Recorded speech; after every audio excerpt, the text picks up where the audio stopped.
ভারত যখন বাংলাদেশের পক্ষ নিয়েছিল তখন তারা নিজেদের স্বার্থ হাসিল করার জন্যই পক্ষ নিয়েছিল।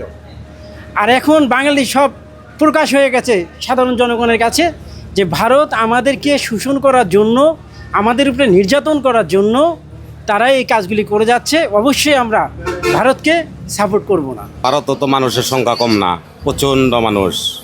দুই দেশের যুদ্ধ, আসলে এই যুদ্ধের মধ্যে কোন দেশ এগিয়ে বা কোন দেশ জিতবে আপনি মনে করেন? পাকিস্তান। কেন পাকিস্তানের কথা মনে হলো? মুসলমান রাষ্ট্র, তারপর হচ্ছে সাহসও বেশি, শক্তিও বেশি। আর মুসলমান রাষ্ট্র, সবটি রাষ্ট্রই মুসলমানে ওকে সহযোগিতা করব। আমাদের দেশের সরকারের কোন পক্ষ নেওয়া উচিত আপনি মনে করেন? নিরপেক্ষ উচিত।